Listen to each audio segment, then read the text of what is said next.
Hey, everybody, it's Steve Van Tassel coming at you for Dynasty Owner. We're a couple of days late on this article and the video, but hopefully the content is worth the wait. Apologies for the delay, but like I said, hopefully this will be worth the wait for everybody. Because what we're going to talk about is we're going to talk about something that I think is very important in Dynasty Owner as compared to regular Dynasty Fantasy Football, and that's sort of roster construction and who to draft, where to draft them.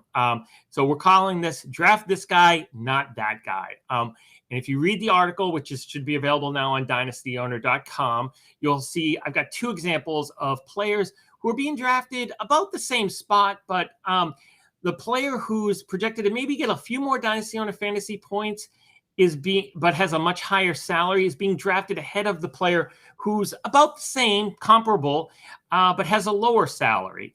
So what you want to do in those situations, I believe, in these two situations that I've outlined, is you want to draft the player with the lower salary. Because what it'll do is it'll help you with your future roster construction.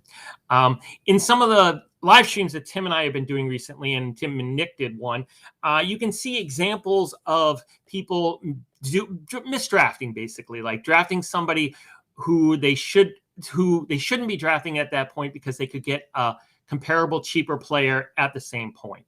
But when I went to look at to see if this was systematic, like it was happening across the board, I didn't find a lot of examples. But I did find one, two in the article, one here in the video that we're going to talk about here. So here we go. We're going to talk about this. This is Draft This Guy, Not That Guy, and hopefully you like it. All right. So what we're doing here, Draft This Guy, Not That Guy. So this is an example of how Dynasty owners are drafting properly. What we've got here is we've got the top 5 Dynasty owner wide receivers. 5 great players, four projected to get over 300 Dynasty owner fantasy points, and all projected in the top 11, and all are on rookie contracts.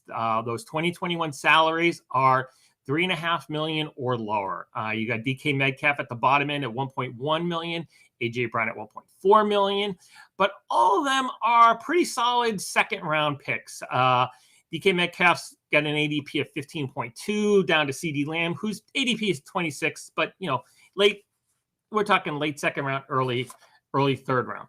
But then you look at that and you go, okay, where are guys like Tyreek Hill? Well, here he is. He's been taken 6th. And the difference, as you can see, is that his salary is so much higher. It's $18 million. He's going to get you about 20 more points than 18 to 20 more points than anybody else. And he's projected to be the wide receiver 2 for the year. But you're going to have to pay about $14.5 million more than anybody else on this list to get him. So I feel like Dynasty owners in general are drafting properly here and taking those 5 younger, cheaper wide receivers who are pretty comparable as opposed to taking Tyreek Hill. Now, don't get me wrong. You're not going to get any argument if all these guys, all the top 5 guys are off the board and you draft Tyreek Hill at this point.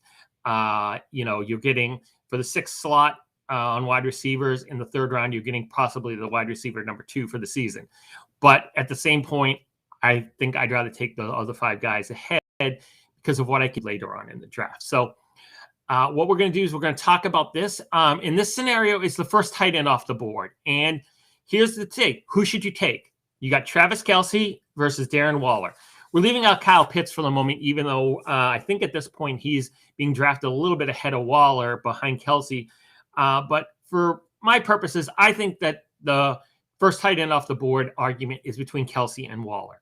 So, if you look at the 2021 projections, they're pretty even. I mean, Travis Kelce is projected to score 274 Dynasty owner fantasy points, and Darren Waller is projected to score 265.5.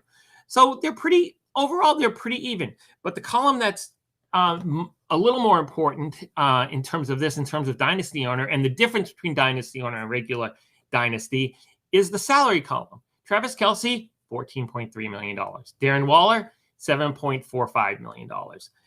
So basically what you've got there is to get those 8.5 extra fantasy points, you need to spend almost $7 million more for Travis Kelce.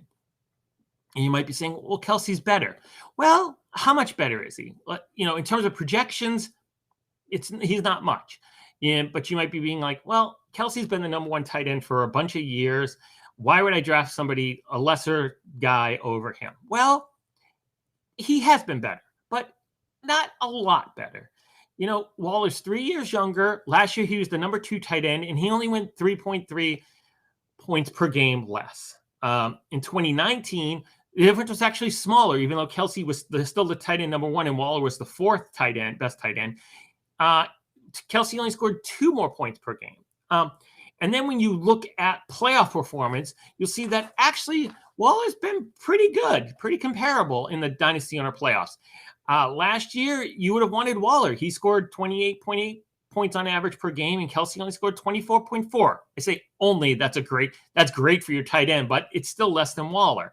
And even in 2019, Kelsey scored more, but it was a little bit less. Those playoffs were only 2 weeks long, but Kelsey averaged a little bit more. But overall, if you do the average out, as it's shown in the article, actually Waller scores more points in the playoffs. So that's important. But overall, the point is that Waller might be a little bit better, but you're talking about almost $7 million more in salary. So who's available for $7 million in salary? Obviously, we can't talk about players at the top end of the draft because you haven't already drafted them. So we're going to go down deeper and sort of go into guys who are going to probably fill out a bench spot for you.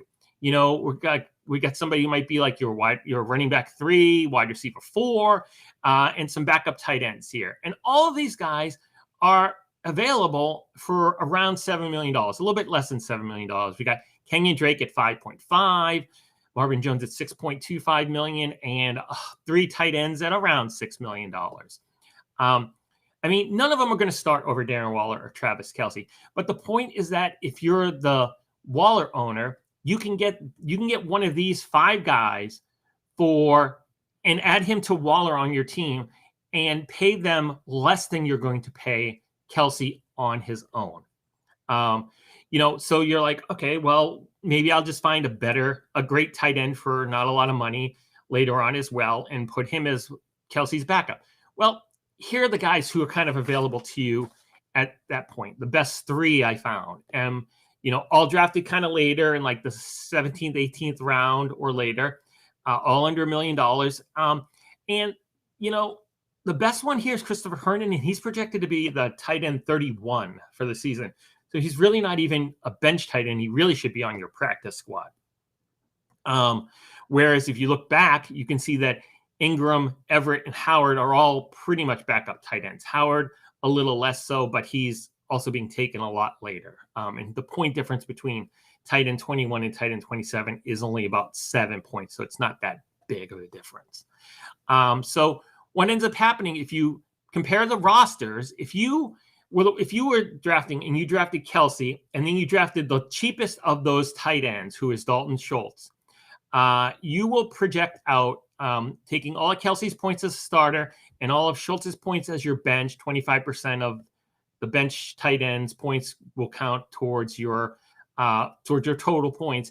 You're going to score just under 300 points. You're going to score 299.5. In contrast, if you took Waller and then later on took Evan Ingram, your salary is still less than the Kelce-Schultz combination, but you are projected to score 302.4 Dynasty Owner fantasy points. So what that means is the Dynasty Owner team that drafts Waller and Ingram is projected to score more points than the team with Kelce and Schultz. And you're like, okay, but it's not really that much. That's not a big difference. Well, in this projection, we've shown you still have about $1.5 million left that you can spend on another player if you're the Waller Ingram owner. So who can you get for that? Well, you can get a late round rookie wide receiver. You can get one of these 2 guys. You can get Dwayne Eskridge from Seattle or Tutu Atwell from the Rams. Both of them are not projected to score a lot of points, but that's not a bad add to your practice squad and future teams because you've got these guys locked up at these salaries under $1.5 million for 4 years. So what happens? Which roster is better in your opinion? In my opinion, this is a pretty good roster. You've got Waller, Ingram, and Eskridge. You have paid under $15 million in salary, and you've got 2 tight ends and and a practice squad wide receiver who could grow into something. I mean, is he going to be the next DK Metcalf or AJ Brown? No, he could be the next JJ Arceo-Whiteside from the Eagles, who was also taken in the second round in 2019. But you've got the possibility. Whereas if you take Kelce, these are the guys you've got for just over $15 million. You've got Travis Kelce and Dalton Schultz. So, I mean, which roster is better? I mean, I think the Waller roster is better personally. And so that's why I'm saying, who should you take with that pick if you want a tight end? Way back at the beginning and around the second round, early third round, you had the choice between, you wanted the tight end, and you had the choice between Kelce and Waller. Who should you take? I think you should take Waller personally. So that's contrary to what dynasty owners are doing right now. Kelce's got the lower ADP over Waller. His is about 29.3. Waller's is about 33.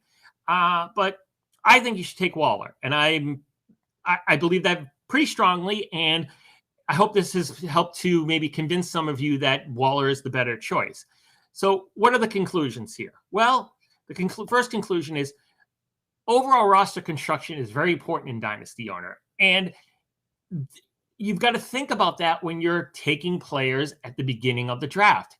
You've got to realize that maybe by taking somebody who's a cheaper salary at the beginning of the draft will let you pick up a better players at the end of your draft. Players that are going to fill out your roster, play on your bench, maybe a few times, maybe start every once in a while, but that's going to get you depth.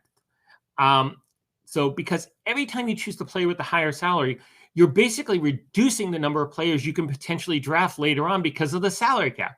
I mean, dynasty owner has a salary cap. It's $127.75 million. You cannot exceed that. If you get up to it at a certain point, the system is going to prevent you from drafting players who will put you over the salary cap. So what ends up happening? Well, then there's the dynasty owner who ends up having to fill out the end of his or her bench with the most inexpensive free agents available because basically they're the only guys you can fit on your roster. And I have a couple of examples. I'm not going to show it here, but there's a guy, his name's Tanner Lee. He's a quarterback. His salary is $480,000 a year. He is actually on about 8% of dynasty owner rosters. Why? Because that's all you could afford. Tanner Lee is not going to play for you. I don't think he's in a training camp right now. He's extremely unlikely to make anybody's roster or, for that matter, play and actually get you fantasy points. Another player is Taylor Bertolet. I don't even know how to pronounce his name. He's a kicker. He's a free agent right now. I think he's playing in the CFL, actually. But his salary is listed on Dynasty Owner is $495,000, and he's owned in 11% of leagues. So that just goes to show you that there's these players who are out there who people have to have on their roster because they have no other room. So I would strongly not want to be that guy in Dynasty Owner, that guy or gal in Dynasty Owner. I just don't want to be that owner. I think you're better off taking the lower salary player and having more flexibility at the end of your draft to take better quality depth players, and that'll give you a better chance to win a dynasty owner. In regular dynasty, it's okay. Take the guy who's going to get more points for you. That's the name of the game.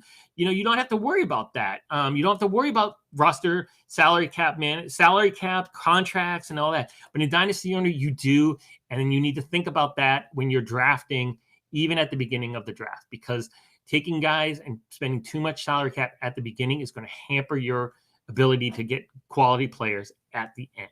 So I don't know. What does everybody think? Do you agree with me? Are you going to take Waller now if you're going for the tight end at that spot, or are you going to stick with your guns and take Kelce? The other example I had was Corey Davis over Devontae Parker. If you read the article, you'll see the argument for taking Parker over Davis, but maybe you disagree. Let me know. Send me a tweet. I am at SteveVT33 on Twitter.